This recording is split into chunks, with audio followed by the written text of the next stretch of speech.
The Real Monica Adams Show is brought to you by Exist Stretch. Stop by for your free consultation and 30-minute introductory stretch today.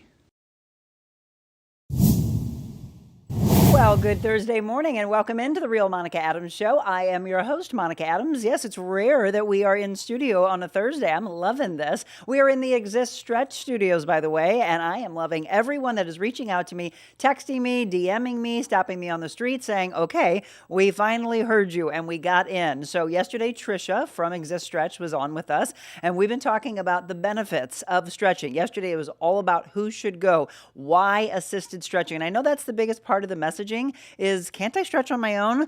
You can, but not anywhere near this. So Exist Stretch, they have two locations. One of those is in Arnold and the other in St. Louis Hills. Check them out, existstretch.com and at Exist Stretch on social media. By the way, mark it on the calendar. This is the save the date, July 1st through the 3rd, 10 for $250. You do not, and I mean this, do not want to miss out on that incredible package. Well, welcome into the show. We've got a jam-packed one on tap for you today. We're going to get weather, and that is one of the top stories, by the way, some severe weather that could be moving in.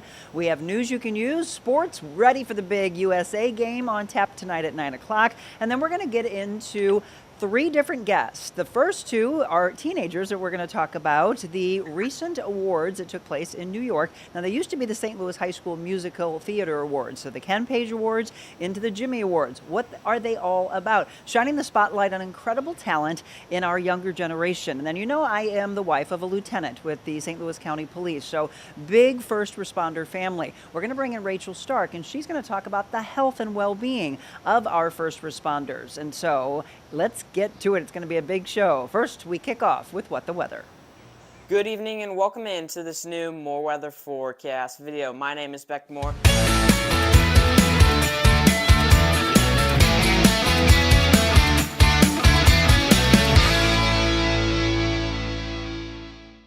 And our What the Weather segment brought to you by our friends over at Fenton Family Dentistry. If you are looking for a new dentist, I'm telling you, this is the one. Beckett knows. Beckett's been in. He got his teeth cleaned, and he had a chance to meet Augie. Yes, they've got the human staff and the four-legged staff there as well. How many dentists do you know that have a team like this? So this is, again, Augie. And then, of course, Dr. Jessica, Abraham, and the team will take care of you. Fenton Family Dentistry, obviously located in Fenton, Missouri on Old Smizer Mill Road. Check them out at Fenton Family Dentistry on social media. All right, let's get to what is one of the top stories. First of all, good morning, Beckett.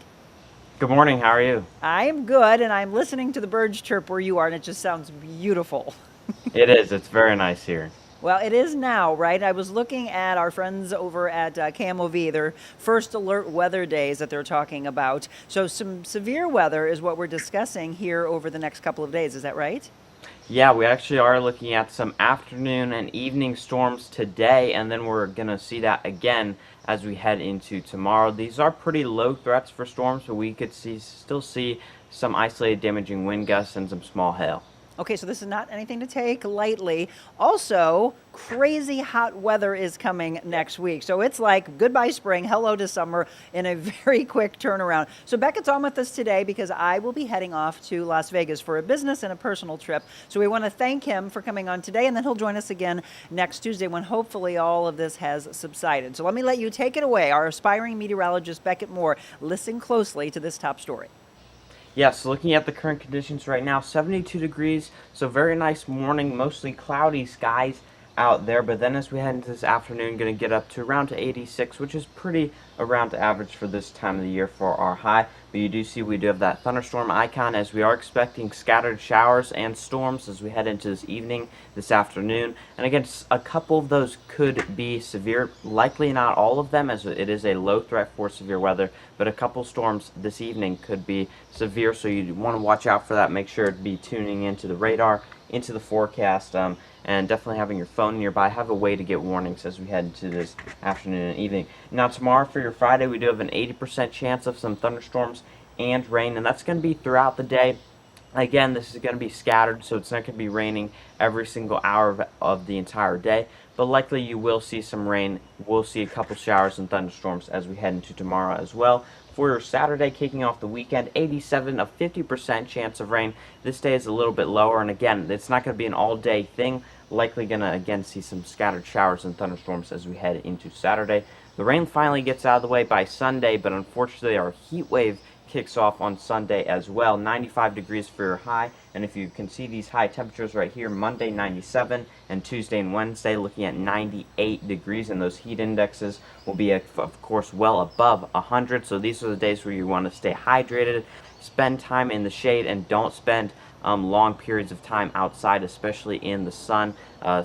Keep that sunscreen on, and make sure to check on your pets and the elderly as well. Again, that kicks off Sunday and continues towards the 4th of July. I'm so glad you said that, because there was a story in the news yesterday that just infuriated me about a baby that was found inside of a hot car. And I don't know how many times, Beckett, you and I can do this warning, and we just have to keep saying it. I know sometimes people are like, yeah, we get it. No, obviously people don't when we have stories like that. So thank you for passing that along. You are heading out to look at colleges soon, right? Is it this week? Yeah, we're heading out on Monday, so I'll be coming to you from Virginia on Tuesday. Very cool. See, wherever he is in the world, he takes care of you folks. Okay, my friend, we'll have a great weekend, and we will be back together on Tuesday. Thank you, you too. All right, Beckett Moore, again, isn't he wonderful? Taking care of you, the number one story. Again, we could be having some flash floodings, thunderstorms, pop-up storms, hot weather. It's the full bag of everything that you're going to see thrown at you over the next several days. All right, we're going to get into news, and unfortunately, we start with this story out of Venezuela. The latest on the quakes that you may or may not have heard of overnight. We are being told right now 164 people have been killed. Buildings have been toppled. They're going through wreckage at this point. Venezuela's strongest earthquake since 1900 sent rescuers and locals clamoring in the dark over flattened apartments, hunting for survivors, extracting people from under the ruins. France, Spain, and the U.S. offering to urgently send rescuers after a magnitude 7.2 and 7.5 quakes the United States Geological Survey said struck the areas just west of the capital on Wednesday evening. The toll has climbed quickly. As I mentioned, already 164 reported dead, over 970 hurt, however, noting that the state of just north of Caracas was hit very hard. I'm hoping that that number doesn't continue to go up, but because there were so many injured, they are fearing that that may be the case. Well, there's a warning from an ambulance district in our area, and this is to all of you parents out there. It has to do with Benadryl. So look at this rundown of warnings. It's a Benadryl challenge, evidently, that's taking place, of course, on social media. A new trend that parents are being warned about. According to the ambulance district, taking large doses of Benadryl can, of course, cause several health issues: blurred vision, rapid heart rate, seizures, life-threatening heart rhythm disturbances, even coma. The ambulance district encourages parents and caregivers, talk with your kids about the dangers, and hopefully they listen to you of the medication use. Keep the medications out of the reach. Know the warning signs of an overdose. They've been aware of renewed concerns regarding social media trends encouraging the misuse of Benadryl and other medications. Look, I know that we did some stupid things when we were kids, but what is wrong with all of these trends? The latest I've seen, besides that crazy one with regards to your health, is arriving at the airport 15 minutes before your flight. Yes, that's a thing. I saw that just a couple of days ago. Some of them are like, ooh, I did it. Others are like, wah, wah, my flight is canceled, or not canceled, but the doors are closed because they already got on the flight. Again, please talk to your kids and have them stop. Can't they just do the silly things that we used to do? Because this one is very severe. All right, if you are going on vacation, you are taking a flight, and maybe you're going to the beach, these are the things that you need to know. This one might be our most important when we talk about news you can use, and that is with regards to rip currents. When you are in the beach, or on the beach, and you are in the water, would you know what to do if you are pulled into a rip current, one of the coast's greatest dangers, and account for the most beach rescues every year? About 100 people drown from them along the U.S. beaches each year. More than 80% of beach rescuers annually involve the rip currents. Already this year, there's already been 21 people that have been killed. So here are some things to know. They are narrow columns of water flowing rapidly away from the beach. They don't pull swimmers underwater, but they can carry them out a fair distance from the shore. You know, it's kind of like a river that pulls out to sea. So when the waves come into the beach, it needs somewhere to go. It takes these little channels out that they call rip currents to put all that water back into the ocean. Low spots along the beach or areas near piers are often where they form. They can be connected to stormy weather, but also sometimes occur during sunny days. They're really hard to detect, by the way, because the surface water often appears calm. When we go to Cabo, we cannot swim right in front of our resort because of these rip currents, but you still have these people that think, oh, it's not going to happen to me. It's nearly impossible to fight them, folks. The most frequent advice from beach rescue teams is flip, float, follow. Flipping over to float makes it easier to stay calm, conserves energy, and keeps the airwaves open while the swimmer is in the rip current's grip. It's nearly impossible to fight that current directly. Many swimmers who get in trouble tire themselves out trying to get back to the beach. So people tend to panic. They're trying to get you to stay calm, and I know it's hard. But again, lifeguards, that's who you're looking for. You don't want to be flapping around in the water, but if there's any way to signal for help, look for flags as well, warning of the rip current conditions. So if you are traveling, you might even want to ask where you're staying if there's a propensity for the water you're getting ready to go into to have these rip currents, and then please, again, stay away from them. I love these Good Samaritan stories, and this is what we're getting into next. They saved my life. The comment from a highway crash survivor. This is in Texas. The survivor is looking for these Good Samaritans who pulled him from his vehicle. And you'll look at these in this. It was a video where you could literally see the people pull over on the side of the highway, pulling that gentleman out through the back of his car. I mean, look at the mangled aspect of the vehicle in that crash. The man doesn't remember much about the moment his vehicle rolled over. He does vividly remember what happened after the crash, though. Strangers running in to help and stay with him until medics arrived.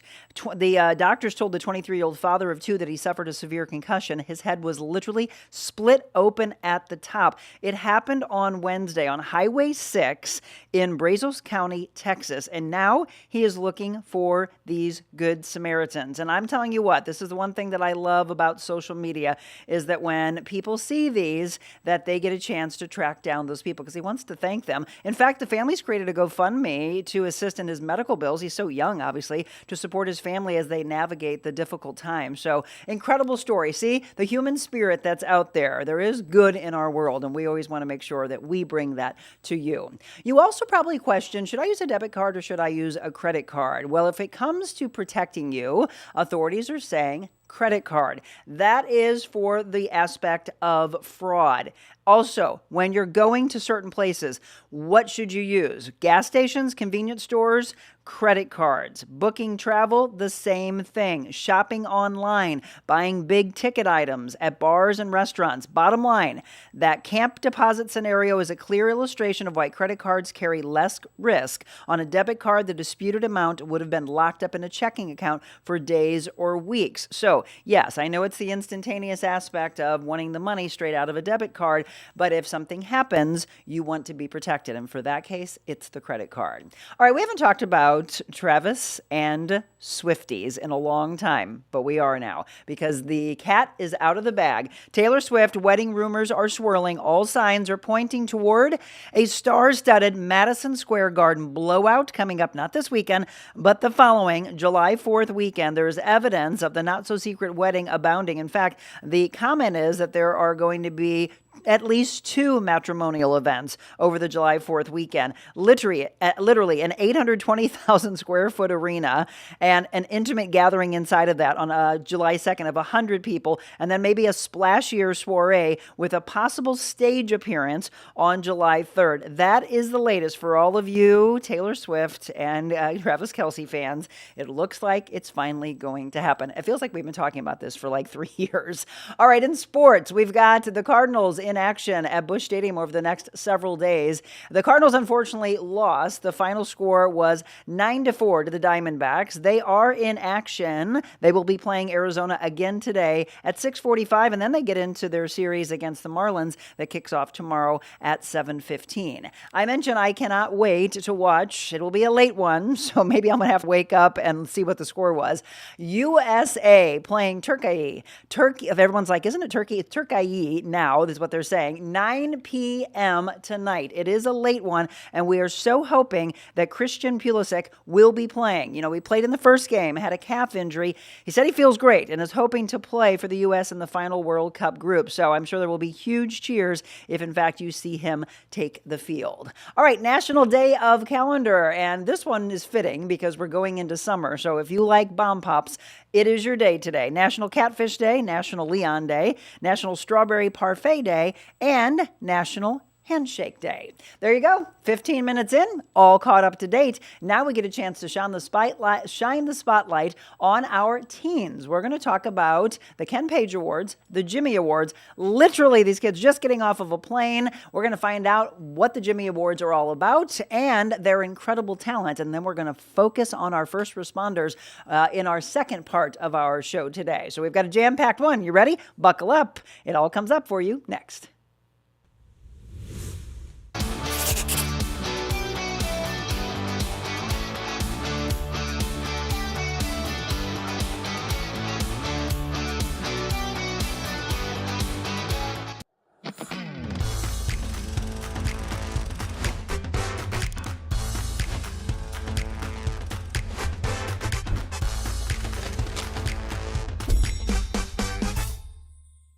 Thankful to Monica for having me on the show here today. I just love having the opportunity to try and help other people. There are a lot of people in my life that were there for me in my time of need, and that was important for me today to talk to Monica about that. You know, you can get low and then work yourself back up to where you want to be, and people around you can help you do that. Surround yourself with the right people. That's what Monica tries to do here with this show. In fact, I know that's what she wants to do, is she wants people that are like-minded to help each other, to point each other in the right direction, to lift each other up, not put each other down. It was amazing for me to sit in here and talk with Monica, and hopefully it helps somebody along the way.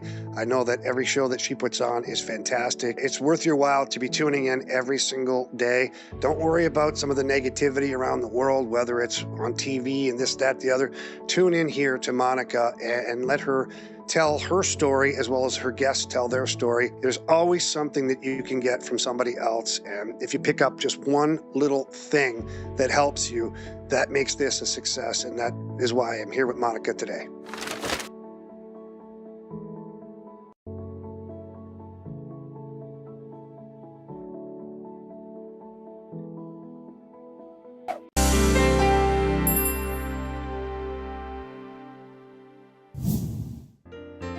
Some people saw when they can't see the trail.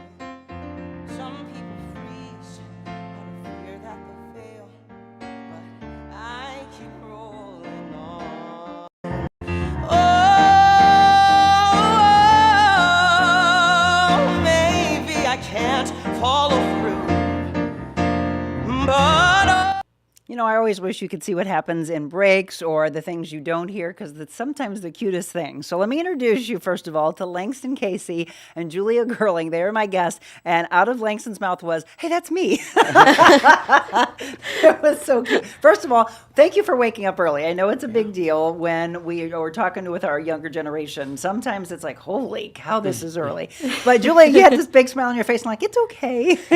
You told me that you have been getting up early over the last several weeks. So we're going to talk about this excitement before we get into the whole aspect of New York. Let's talk about the Ken Page Awards, and then we'll get into the Jimmy Awards. Some of you might know them as the St. Louis High School Musical Theater Awards, but now it's called the Ken Page Awards, and we're literally looking at Outstanding Actress, Outstanding Actor. So congratulations for the Ken Page Awards, first and foremost. That's pretty exciting. When did the two of you both get into musical theater? I got into musical theater when I was a freshman in high school, so not super long ago. And what do you think brought you to that? Was there someone in your family or someone that you looked up to that was like, yeah, I want to do this? My mom has kind of always been into musical theater and the arts just in general, but for my first audition, it was these two girls in like middle school who were like, you should audition for Heathers, and I was like, okay. And then I just did it, and then here I am. Okay, I'll do that just for you. Yeah, I was like, okay, whatever. Julia, what about for you? I also got into musical theater in my freshman year. Wow. I did Les Miserables at the Muni. Well, that's a big one to start with. And I've always kind of been in the world of musical theater. My family, big musical theater fans, and I've just always been kind of in that world. I always like to find this out when you first go and see your first performance on stage, which is so different than all of us watching a movie on TV or watching it on the screen. The way it's played out on stage. When was the very first time that you can remember being brought either to the Muni or to the Fox, and what show was it? Well, my very first Muni experience was Rent Oh, a couple good one. years ago, and kind of since then I've performed at the Muni more than I've seen shows at the Muni because I just don't really have time to see shows. But yeah, that was my very first at the Muni. Rent. And for you? The Wizard of Oz. Oh, that's a good one. Yeah, it was. I mean, I don't really remember it that well, but I do you know how old you remember. were? Oh gosh, like 4 or 5. Okay, so that was going to be my next question. I introduced my godchild at a pretty young age, and then I've had my nieces and nephews, etc. And then sometimes I'm like, "Don't you remember that?" No. I was like, "Darn it! Did I waste a ticket?" No, I'm just kidding. But it is hard because you think of 3, 4, 5, 6. You want them to experience the oohs and ahs, and whether they remember it or not, trust me, there's a part of them that does. But there are some really powerful ones, like The Wiz, or you need to see Lion King. Yes. Oh, yeah. Have you seen Lion King live? No. Okay, you have to. Yeah. Right? So Don't you all good. agree? Well, what would you think? What was your first? Feel free to drop a comment in. What was the very first show that you ever had a chance to see? And please introduce your kids. Don't force them into it, right? Don't you agree with that? If Yeah. you're meant to be like you two were, you'll be brought to it. Yeah. Don't try to force them into it. Let them love it, but just do the introduction, if anything. Speaking of the Muni, isn't it great that there are free seats for anyone to come and see? Yeah. Yes.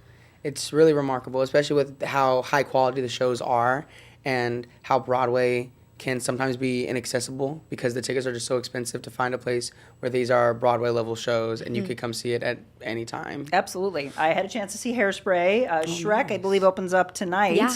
right? And then you're going to be in South Pacific? We both Oh, are. I love this. Yeah. I love this. So you didn't know, she said she didn't know much about South Pacific, did you? Neither one of you. It's an iconic one. This is a big, Yeah. big deal. So what are you going to be doing in it?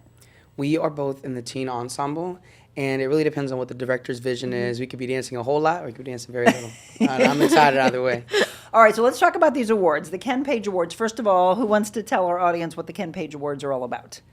The Ken Page Awards is a program for young musical theater students in high school, and it is basically just like a competition to see what each person brings to the table. So they judge our high school musical, and through that, it comes out to the people who are nominated. And then we did an intensive, an Yeah. audition intensive that was new this year. So we did an audition intensive, and from that, they narrowed down the winners, and And you're looking at the winners, by the way. Spoiler alert. Congratulations once again. So the Ken Page Awards, the winners, again, Outstanding Actress in a Leading Role and Outstanding Actor in a Leading Role, went to Julia and Langston. So from that, you then get an opportunity to go on to the Jimmy Awards. So Yeah. tell me Yes. what the Jimmy Awards, it's similar to the Tonys, isn't it? Yes, it is. So the Jimmy Awards is a bigger competition, just like the Kim Page Awards, and the whole week really is an intensive. And you're not auditioning the whole time. There are 2 specific auditions, but as you go through, there are secondary scholarships that you may get. There's workshops. There's special guests. We actually ended up having a talk back with Aaron Tveit and Ivan Openzada. Okay. We had multiple conversations with casting directors and casting agents and people who that you want to get your name in front of. So it was a super cool experience. Very exhausting. But it was very rewarding. We woke up every morning at 6:30 to have breakfast at 7 to warm up at 8:30, and we didn't stop till 10. It was it's worth it, though. I was just going to say, right? If this is the life that you want, that is the Yeah. life of a performer. Yeah. It's we're just going to dance and sing all day long, and you're like, do we get to sleep? Nope, do it again. Yeah. Rinse and repeat. What did you love most about being involved in this? Definitely the people. It was just so inspiring to see people with so much talent at such a young age, with so much passion.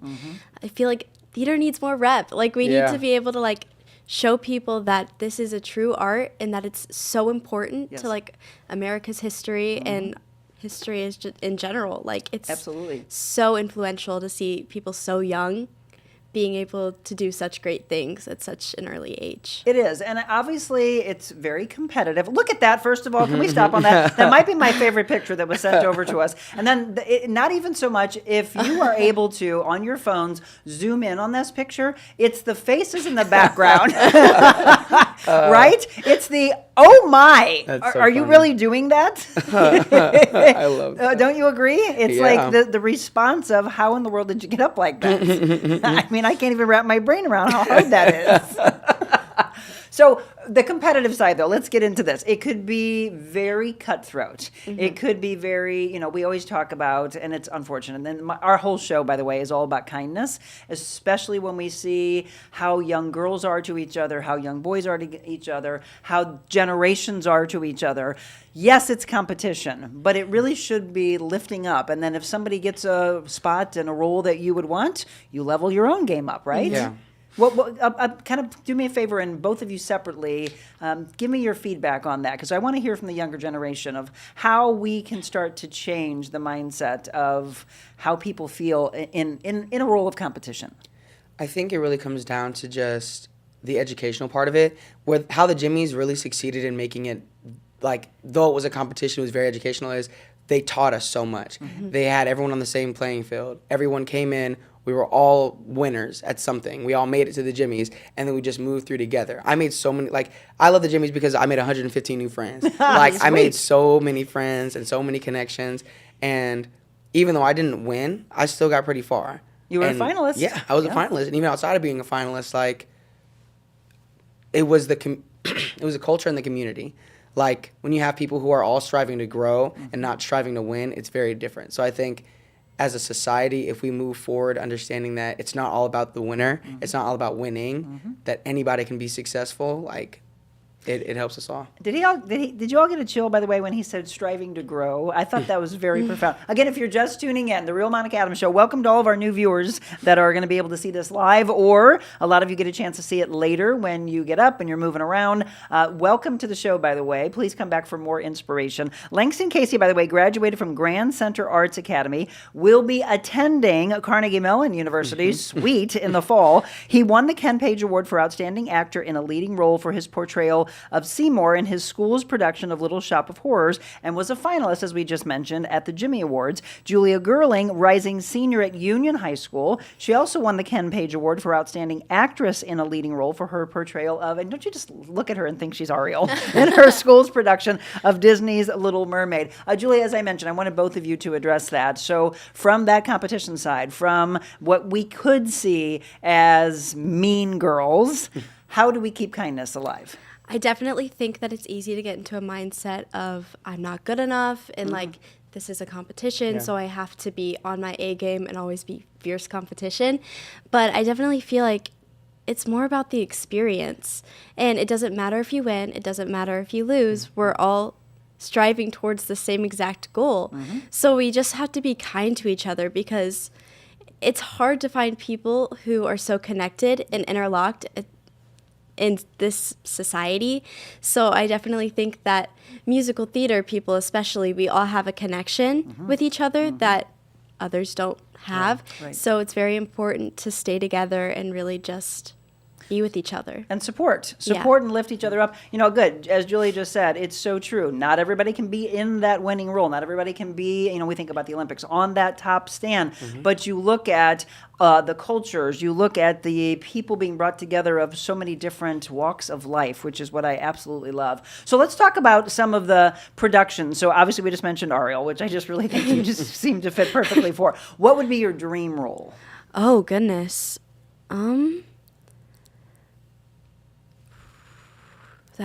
She said, that's a tough question. I mean, there are so many roles that I look at and I'm like, oh my gosh, I just want to play that. Is there a particular production that you would love to be a part of? I would say Cabaret. Oh, Cabaret. I can see that in you. Yeah. What about for you?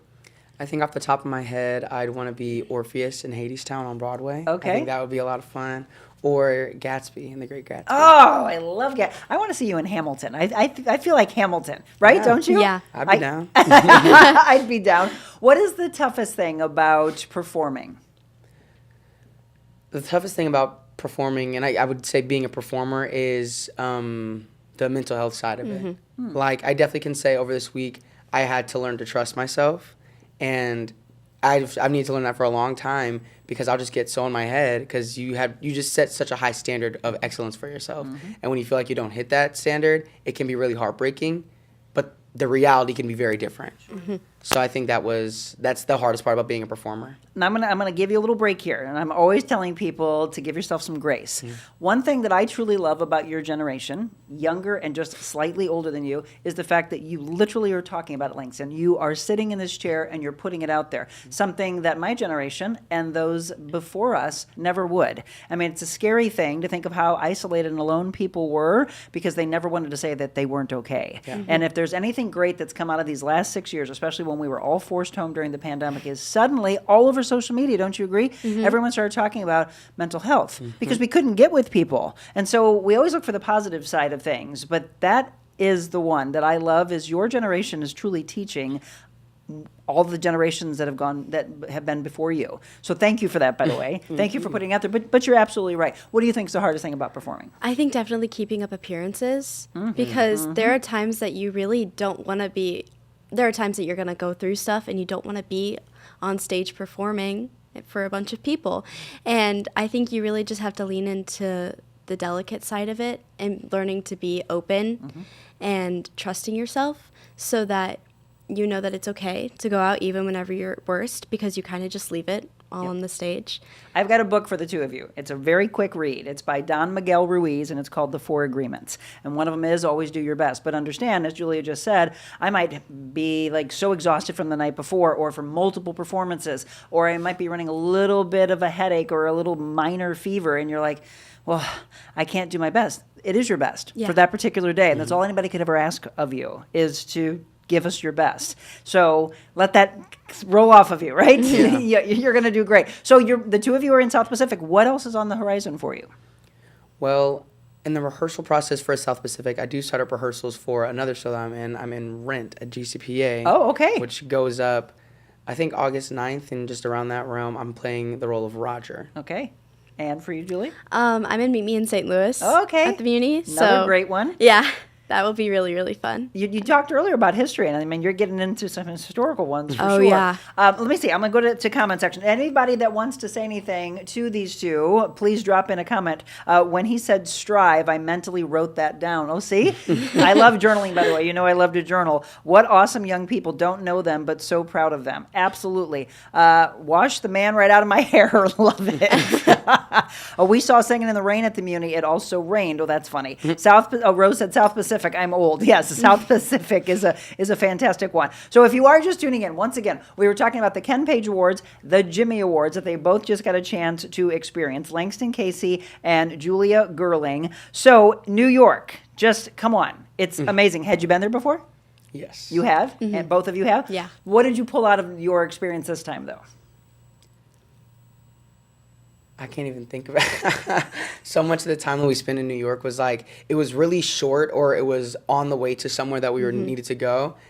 I just love the city. I love the way it smells, even though it smells bad. I love the people. I love the heat. Like, New York is where I'm meant to be. If I was a place, it would be New York. I was just going to say, you would want to, Yes. you want to move to New York? What about for you? It's so fun seeing all of the people, because, I mean, it really is the city that never sleeps. Yes. Like, we were out at like 12 one night on like a bus tour. Yep. There were still people. Oh, absolutely. All over the place. And Yes. I was like, wow. Like, it's crazy to think that so many people congregate in one place and they're so different. And everyone's walking It's everywhere. so- No cars. so Right? crazy. No, there's cars, but you don't want to. You get around faster by walking. Yeah, it is amazing. Did you get a chance to take in any shows besides what you were doing and performing? Yes. Look at how excited I got by that question. We actually were able to see MJ on Broadway. Oh, and wow. it was so good. incredible. Yeah, I was bopping along. My shirt popped the button. I was in a full sweat by the end of the show. It was amazing. He stood up and was So moonwalking. fun. Yes, it was amazing. And then we got to do a talk back with the cast afterwards. Very cool. What were the questions you asked? We weren't able to. Oh, I wasn't able to ask any questions. I wasn't either. Because everyone had. The moment they said any Yeah. questions, Everybody. everyone. I just like.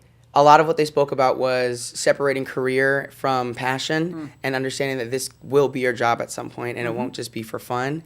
And you can still have that love and that joy for it, but you need to understand the separation that needs to happen for you to continue enjoying it the way that you would. And understand that at some point we can't always be in that role, and there will be a time that you step away from it, and that it is a part of you. It is not your entire identity. That is the one really difficult thing. In fact, our second half of this show is going to be really powerful because we're going to talk about law enforcement and the mental health with regards to our first responders, and how when they take that uniform off, are they going to be okay? They should. We say they should because it's not their full identity. It's the same thing for a performer. You want to always be involved, but the body breaks down. You can't do all those incredible flips like you're seeing there anymore.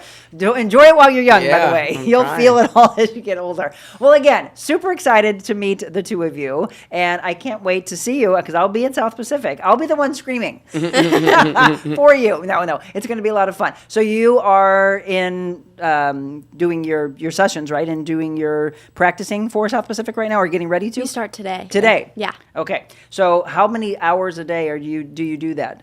It's 8, Oh. 9 to 5. 9 to 5. Working 9 to 5. Okay, so once again, let's look for them. If you get a chance to go to the Muni and you go to South Pacific, you'll see them, and then also meet me in St. Louis. I can't wait to follow your career. I'm telling you, we can see it already, can we not? They've got it in them, and already grounded, and already very, very talented. Thank you both so much. Thank you. Thank you. And by the way, if somebody wants to follow along, what's your best social media platforms? On TikTok and Instagram, my handle is supercooldude with 2 S's. Super cool dude with 2 S's, okay? And My handle is just my name, but the L in Gerling is a 1. it's a 1. Look and see, they're creative. So Julia Gerling, but put a 1 there, all right, in place of that. Instagram or TikTok or both? Instagram and TikTok. Both of them. Okay, that's their best.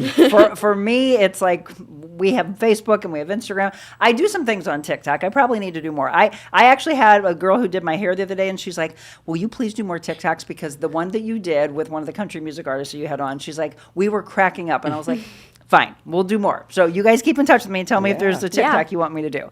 All right, have a fantastic time in South Pacific, and meet me in St. Louis. And again, stay grounded. Yeah. Folks, we talked about mental health with the two of them, Langston and Julia. They brought it up already. We're going to continue that mindset as we talk to Rachel Stark and the importance of taking care of our heroes on the front lines. So stay tuned for that.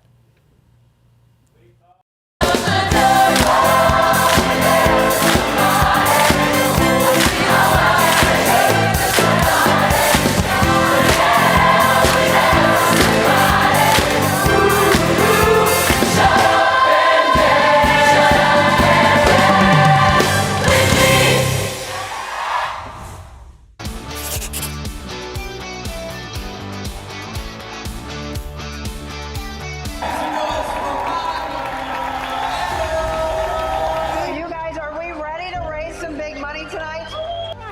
$25,000. And $25,000 right here. It's yours for $2,100. Nipple, whoa. And that is how it's done. $75,000. $75,000 that quick. Monica Adams is smart, disciplined, polished, and extraordinary.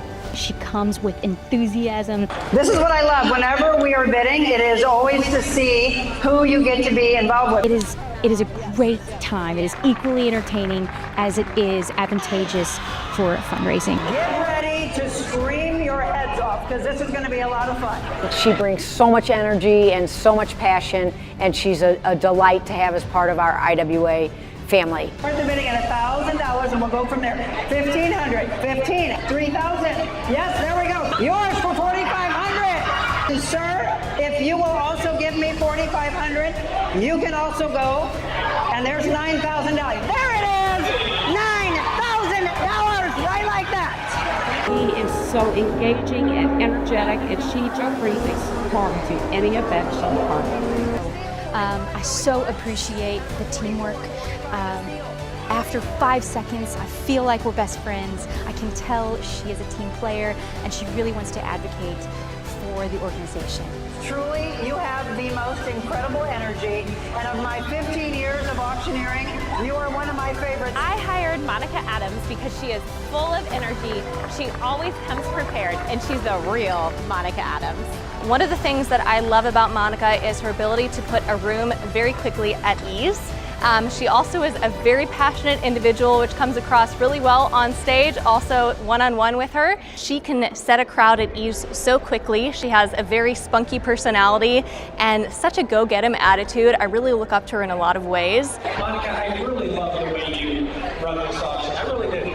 You give them every opportunity in the world, and then it's all It's off the plate. Please consider Monica Adams as your auctioneer. Unbelievable.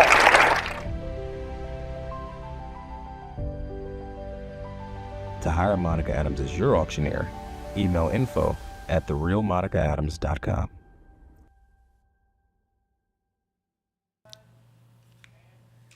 And welcome back to the Real Monica Adams Show. By the way, I didn't get a chance to say this in our previous segment, but the program, again, we're talking about with the Ken Page Awards, the Jimmy Awards, that has been the catalyst for more than $2 million in educational scholarships, which I just absolutely love. Furthering the education. If you want to know more about the awards, by the way, jimmyawards.com. So super cool. Were they not amazing? They said they were a little nervous when they first came in, but I thought they did great. So Julia, Langston, thank you so much. And they actually brought it up, which I thought was really interesting because it just goes and transitions directly into our next segment. For those of you that might be new to the show, maybe you don't know that I am the wife of an officer, proud wife of a St. Louis County lieutenant. And when Rachel Stark reached out to me, she said, Monica, I want to talk about mental health. And I thought, well, absolutely, let's discuss this. I'm going to give you a little background first of all. Rachel works in public safety, policy, and officer wellness, and serves as a post-certified reserve police officer, also a captain in the Missouri Army National Guard, a peer support team member, a former forensic death investigator, and a law enforcement spouse. Her work focuses on first responder wellness, compassion fatigue, cumulative stress, trauma exposure, and the things that people carry while showing up and doing the job, all with a smile on their face, right? But they don't really know what's going on inside. Her perspective comes from seeing public safety from several sides, in the field, behind the scenes, through military service, in death investigation, and at home. And she's been published in the FOP Journal on First Responder Wellness, participated in media and podcast conversations about the public service and the resilience and the human side of public safety, especially interested in how leadership and culture shape wellness, trust, and whether first responders feel safe asking for support before they reach a crisis point, which is so paramount. Her goal is to help make these conversations feel more honest, practical, and useful for the people doing the job every single day. So, first of all, thank you for all you do. Definitely not a slacker. my goodness, on and on and on and on. I'm a little busy. So, Rachel, welcome to the show. Thank you. This is obviously something very near and dear to my heart. My husband's getting ready to retire in 9 months, and he makes these comments where he's like, Monica, it's fine. He's like, it's a job, and it won't affect me at all. Now, as we are nearing the end and getting to the next phase of life, I hear him make little comments from time to time that I am literally laser focused on, which is, I'm going to be okay, right? Right? It's the question, right? Like, this was just a job. I won't miss it. And I'm like, okay, these are the things to be picking up on for sure. Why is this side of mental health, wellness, so very important to you? This is important to me for a lot of reasons. And thank you for the introduction. That pretty much covered everything. I had a fantastic job. I was a full-time forensic death investigator at the medical examiner's office, and it was so fulfilling to help these families. But it was just, I was functioning, but I was not fine. Mm-hmm. And I didn't realize that until I kind of came to a breaking point. You know, there wasn't one single event that happened, but it was a buildup of a series of events, like how officers go out on a buildup of calls that lead up to, you know, the work was filling up my cup, but I didn't have anything else. I didn't have any hobbies. People would ask, you know, what do you do for fun? Honestly, I couldn't think of anything. Like, my job was my fun. It was my identity. Yep. And that, looking back, people people need to learn to find, fulfillment out of their job, and that's probably a way that I could have been able to continue in that industry. But you have to. I mean, that literally, this is with any position. As I just told them, it is a part of you, and we should have multiple layers. I mean, it's funny that we're talking about Shrek opening up at the Muni, but if you've seen the show, it's like he's got all these layers, right? He talks about like an onion. You peel it back. You should have many layers to you, but when you become so immersed in what you're doing, sometimes, don't you think we lose ourselves? Absolutely. And that's how I felt. And this is only looking back on reflection. I was pouring a little bit out of that cup, and eventually the cup was empty, and I was pouring from nothing. And come to find out, that's what led to what I now know as compassion fatigue. I was feeling a little numb. I wasn't giving everything to every other part of my life. And I want to equip, officers, death investigators, anyone really, with the tools to prevent that. I really want people to stay happy and healthy in their jobs. And unfortunately, it wasn't the job for me, but I did find a really fulfilling job that I'm in now, writing policy. But I want people to be able to take the steps that they need, practical steps, to feel whole, like a whole person. And what are the steps that you take in order to help with that? Because some people don't want to talk. Some people, they feel like you're forcing it out of them, and that doesn't work. We all know that. That doesn't work. But there are little key words that we have to listen to. And then it's sometimes just being a listening ear, right? Absolutely. And sometimes before there even reaches a crisis point, that's what I'm kind of focusing on, is the point before the crisis point. Some people don't feel like they even need to talk if they're not in a crisis, which is, it's not true. It's any time is a good time to talk. How do you get, and I know there's probably some listening right now, how do we get the men who have been taught by their fathers and their fathers before them and their fathers before them, how do we get them to talk, though? A lot of the men that are in the industry that you have been in and that you come from, because they've always been told, I don't need to talk, I'm strong. I have to be strong, right? I can't show tears, I can't show weakness, I can't show emotion. And I'm a part of a wonderful peer support team at my department, so I have come into contact with officers who just say, hey, this is part of the job. And I let them know that you don't have to just chalk it up to just being part of the job. Because I'll hear, I signed up for this. You did not sign up for this. You didn't sign up for seeing some of the things that you have to see. And I let them know that it's okay to be not okay and want to talk about things. And I think that also starts with our leadership in the departments. It's not a poster on a wall saying, talk to your EAP. It's modeling that behavior and letting that know that it's accepted within your ranks. Well, and it depends who that leader is. Some leaders have gone through a lot of training to understand this is how we pull people who say, it's just something I signed up for. Others are saying, well, wait, I signed up for this, but I want to be okay. I want us all to talk about it because it really is a family. It's a brother or sisterhood that you have together. But I'm glad that you brought that up, because sometimes if you have a leader that is all about don't show the emotion, don't talk about this, you're fine, then suddenly you feel lost and you don't know where to turn. And sometimes it's not even something that the leader is doing on purpose. It's just, as you were saying, how they were raised, like what was modeled for them in their career. But I think this era of wellness and peer support within first responders, I've been going to a lot of conferences. Like I said, there's a lot of programs within my department. And I think it's just wonderful to see people embrace it. I mean, I've had people, when I call for a peer support call, be like, you know what, I do want to talk about it. Or I do want to know resources. And people have really thanked me for even calling, even if they didn't want to talk. Like I'm dealing with this my own way, but I really appreciate that someone's checking on me. Again, if you're just tuning in, Real Monica Adams Show, welcome aboard. If you're new to the show, our entire show is about helping each other, literally being a community together to lift each other up and thanking our heroes on the front lines. Rachel Stark is our guest. And so, you just brought up a really important point, and that is the aspect of resources that are there, that many people don't know that are in your field, that don't know that are there for them. There are many, by the way, but if they're not seeking them out, how are they finding them? The EAP is always a great resource, but a lot of departments do have wellness, either units or officers, and I love seeing that come up. I volunteered at Camp Fury, which is a Girl Scout camp for females exploring law enforcement, and there was a couple therapy dogs, and I love that. And some of those dogs are for the community, and some of those dogs are for internal. Again, and I know a lot of you, you're looking at that picture right now. I tell you what, you have no idea what they can do for us.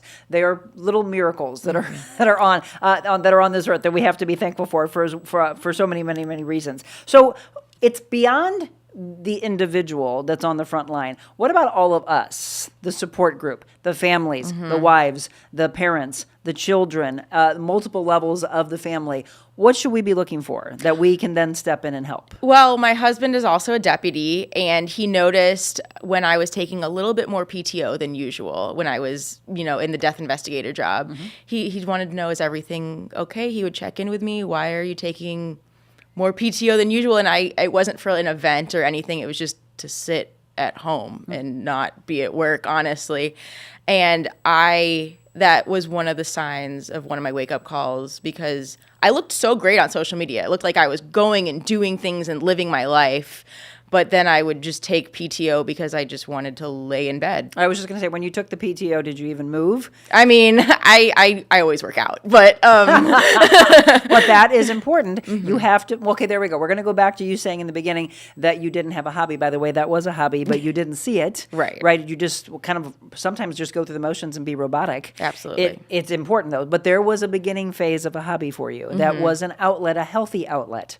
Unfortunately, and we've said this a lot, in your industry, there are a lot of addictions to alcohol, to drugs, to many things. Then there's the divorce rate, then there's the suicide rate. And it's scary. And I'm hoping that we can start seeing that those things start to diminish. But it takes things like what Rachel and I are doing right now, which is to talk about it. So your husband didn't probably understand. He wasn't going through it. How was he able to help you? He was just there to support and listen to me. And sometimes it involved me just constantly talking about work, because that was just what I was doing and what I was passionate about. But he was just there for me, and he listened, and he said, no matter what, like I support whatever decision you make. And when I decided to leave the medical examiner's office, he was like, if that's what you need to do, that's what you need to do, and we'll figure it out. Support group is so very key from that person that's right there in your space. And sometimes it is, as you mentioned, just listening. But sometimes you have to say this to somebody, by the way. You have to actually say, I would prefer no feedback. Correct. I just need an ear. Absolutely. And that's where I think, some people whisper the word therapy, but I like to shout the word therapy because even if I go to therapy for maintenance. I really, feel like I've worked through a lot. And right now I just go to hey, I just want to run this by you, because you're an objective third party, and it's really good to just sometimes run it by someone who doesn't have any involvement. Folks, I hope you're hearing yourself in the story, no matter who you are. Yes, we are focusing on our first responders right now, but any of you that wake up in the morning and feel like the world's against you, right? I know a lot of people that say, I swear I have a black cloud over me. Why me? Why do I have to go through this hit after this hit after this? And they don't see the light at the end of the tunnel. They don't see even the sliver of light that is in this really dark space. But we always say this comment, this too shall pass. Absolutely. Don't sit in it, stay in it. I was talking to somebody that's a good friend of the show, and I said, it's okay to have a pity party, but don't stay in that party for too long. Get to another party, get to another community, find a hobby, right? Start maybe going back and remembering things, and going to therapy, by the way, going to a life coach, someone that is able to pull things out of you of, tell me about your childhood. Okay? Whoa, look, we just found something that you like to do. Maybe we bring that back to the table. Those are important things, because you can't just push. Exactly. And that's how I found. So as I said, I was going to the gym, but now thanks to my therapist, she's like, get more out of that gym than just going to the gym. So now I talk to my friends. I do things we're going on a picnic, next weekend. So I took community out of the gym instead of just going to the gym.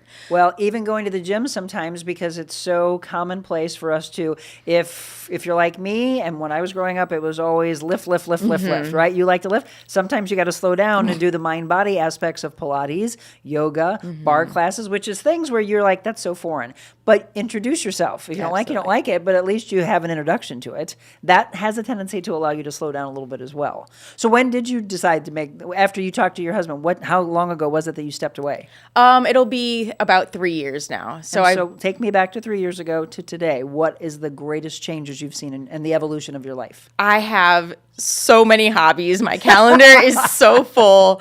Now your cup is runneth over. It sure is. And I started violin lessons because that was a childhood. I've always wanted to play violin. What did you say? So why not? I hang out with my friends at the gym. I make new friends. I take opportunities that I never would have done.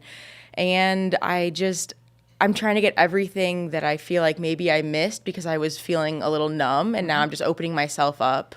But it's important to know that you don't have to quit your job for this lifestyle change to happen. I had unfortunately had to, but you can just incorporate little things into your life to, shift your mindset. And for some people, it's a quick walk through Target. And I was told the other day that it stresses some people out to walk through Target, so maybe it's not. How come? Because it's sensory overload. I don't know. But it was my quick walk through Target. So I just inserted little steps into my life before I did this whole, life overhaul. Well, and by the way, she used a word that all of us in life coaching or therapy have a tendency to use, and we have been for over a decade now. Not the word change, but the word shift. Mm-hmm. It sounds so much calmer. People have an aversion to the word change. Oh, why do you want me to change? Is something wrong? Shifting patterns, though, small ones, suddenly make these monumental changes. Yes. So looking at all of your brothers and sisters that are in the field, whether we look at officers or we look at detectives, a medical examiner, et cetera, how are you helping them from the outside?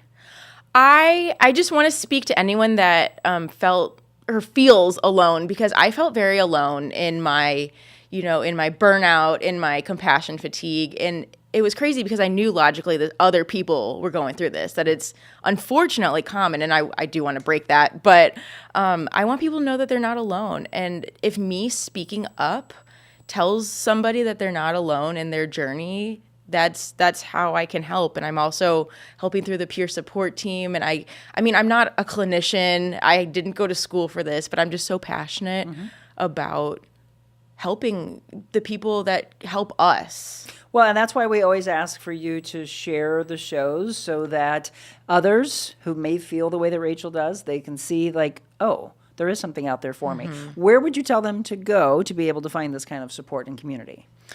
You can go anywhere, honestly, and I know that's such a vague answer, but initially, like I said, I went to my gym to find some community, and it turns out they were a great sounding board. But you can even go within your own department. I'm sure there's other people in the department that just want someone to talk to or someone to hang out with, especially anyone in a wellness unit. You can definitely go to them. Well, I'm just happy to hear that the wellness units exist, because they didn't. I mean, I look years and years and years ago, he was the former captain at St. Charles City Fire Department, and he reached out to me, I think 25 years ago, and said, Monica, I really would love for you to come and train my all of my firefighters. We need this. And at the time it was, we need to get healthy physically. I started incorporating, we all need to talk too, right? Let's kind of put this together, and suddenly it becomes the mental and the physical together, and the mental, physical, and spiritual all suddenly comes out as the trust factor is out there more. But suddenly, within the last decade or so, I mean, I was listening to Jim tell me the other day, he's like, oh yeah, you're going to be very happy, Monica, to hear about all these wellness programs that are out there. And I said, finally. And I think if you look back at our heroes decades ago, they probably, if they're honest, would say, well, I wish I would have had that. Absolutely. And I've heard that feedback too in some of the interactions that I've had.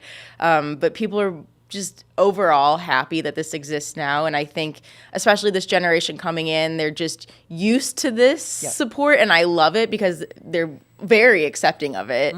So I would just like to get everyone kind of on the same boat. You're right. We've been talking. One of our sponsors is Exist Stretch, and we are very big in getting officers on that table to get them to come. The equipment you all put on to get your body to feel better. But I asked Jim while he was on there, I said, would you do me a favor? Would you tell your brothers and sisters in this to come? He goes, do I have to? And I said, you have to. And he's like, yes. He goes, honestly, do it. It's life-changing. But then he also said, I'll tell you what, Monica, the younger generation is probably more open to this.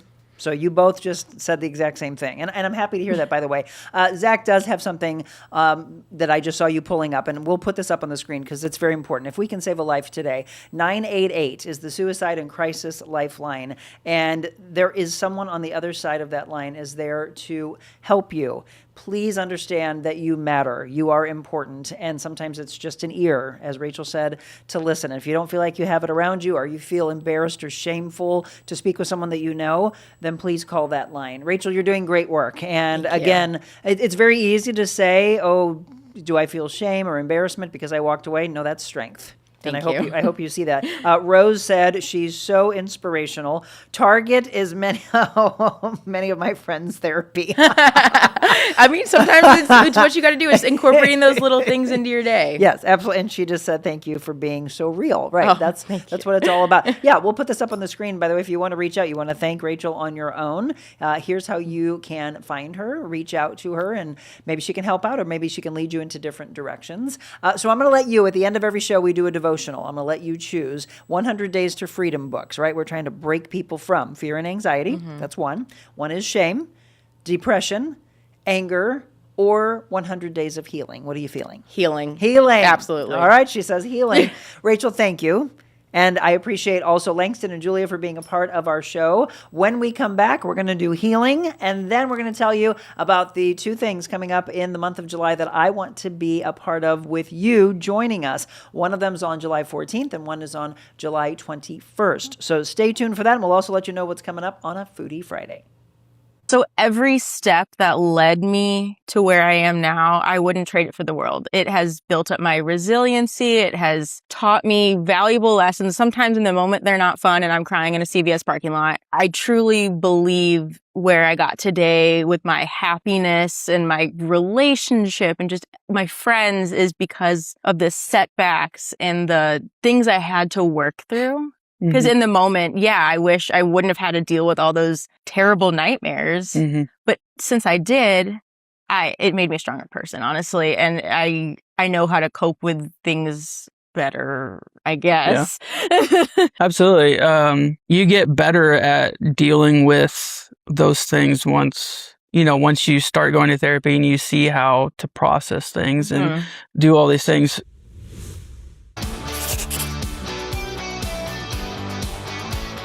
What if you could start your day feeling loose, relaxed, and ready?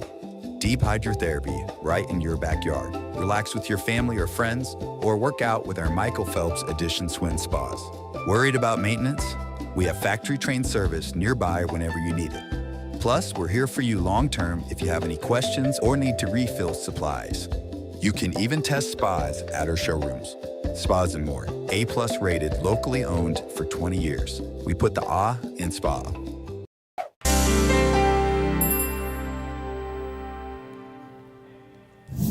Welcome back. Great show. Rachel, Langston, Julia, thank you so much for being our guest. So Rachel picked the healing one, and I think it's a great one, especially the conversation that we were just discussing. Keeping the Sabbath, it's day 31. In 6 days, the Lord made the heavens and the earth, the sea, and all that is in them, but he rested on the seventh day. Therefore, the Lord blessed the Sabbath day and made it holy.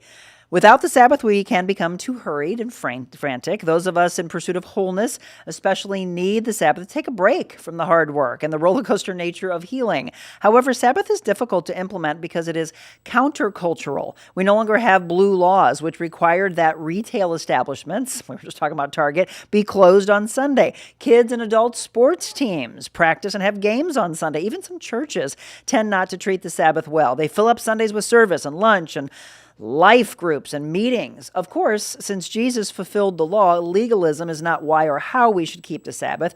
We should do it out of respect for God and the limits he lovingly placed on us as a good, loving Father. So what is required to keep it? Most believers think of two things: worship and rest. One you've had a taste of true Sabbath with its peaceful, life-giving flow. You will be committed to then keeping it. After church and lunch, take a nap. Then put together a puzzle, or maybe play a board game with your friends or family, or watch movies with your friends or family, or just be in each other's space. If you have a work schedule different from Monday through Friday, find another day or a few hours in the week to worship and just be you. Your mind, your body, your spirit, trust me, will thank you. Loving Lord, thank you for the gift of the Sabbath. Help me to keep it holy and show me how to create space in my life so I may rest from from the work that you have set in front of me. Yes, we just said you can't just push, push, push.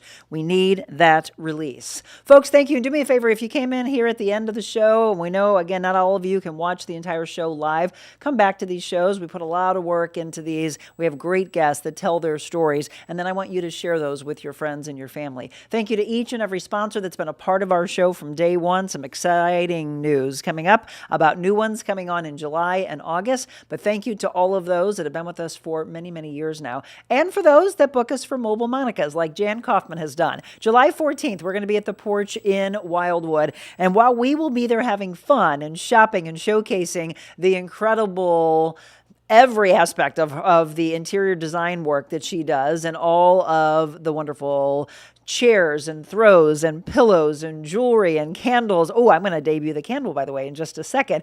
All the things that she has to make your space be something that you're proud of, your home or at your office. Can't wait to show you all the lines that she carries as well. They're located in Wildwood on Manchester, theporchwildwood.com. And we're going to hear from them actually next Tuesday. She will be in, Jan Kaufman, with Nicole Little, two incredible interior designers. And I'm just going to do this right now before we talk about the next one. Look at this. This you will see on set. So, you know, whenever people come in, they always talk about how great it smells in here. We are going to debut. How beautiful is this? This is from The Porch. Come on, folks. Isn't this gorgeous? I can't wait to put candle after candle after candle in this. So we got this from her. I just bought this a couple of weeks ago. This is a 3-wick glass hide candle. And once this citrus scent, I should say, is gone, we're going to try to just keep filling it because I just think it's going to look super, super cool on set. So yes, there's some really beautiful things at the Porch. And then look how beautiful this store is. This is Coconut Grove Boutique. So I went and met Monica Spittler and her husband, Scott, just a couple of days ago. Jim and I drove to Washington, Missouri. On July 21st, Monica's coming in studio, and she's going to tell us the story of how in the world she ever was brought to want to open up her own boutique. It didn't come naturally. It's not something she thought she was going to do. She actually was talking about becoming a lawyer. Then she got into a stylist, and she did hair for a long time. So how in the world did the boutique ever come about? I'm telling you what, I keep saying overcoming, overcoming, overcoming. What that woman has overcome is going to blow your mind. And then she'll walk in here and you will see the biggest smile on her face. Monica Spittler, I can't wait to have you on July 21st and showcase beautiful Coconut Grove. You just saw it. You got to get in though. So if you go to Washington, Missouri, please do me a favor and support her. Get in and see the entire beautiful space that looks like you are on vacation. From the clothes for women to men to everything for the inside of your home. CoconutGBoutique.com. All right, tomorrow, folks, we are going to have Nick Bognar. He is with Indo, Sato, Pavilion, and then soon Cow Soy Cowboy opening up in the spring of 2027. You will love our Foodie Friday. If you like salmon, you're going to love tomorrow's recipe. Monday, a Medical Monday with Fenton Family Dentistry. We're going to have both Dr. Jessica and Abraham Whitehead on. And then, as I mentioned, we'll have Nicole Little and Jan Kaufman on Tuesday. So a lot of great shows still to come. Folks, thanks so much for being a part of the Real Monica Adams Show. Please stay weather aware, as Becky told you, with some severe storms that could be popping up, flooding, and then extremely hot weather as we head into the weekend. Just be kind. Just be a little bit slower. Slow your pace down. Enjoy yourself. Again, you matter. God bless you all. Be kind.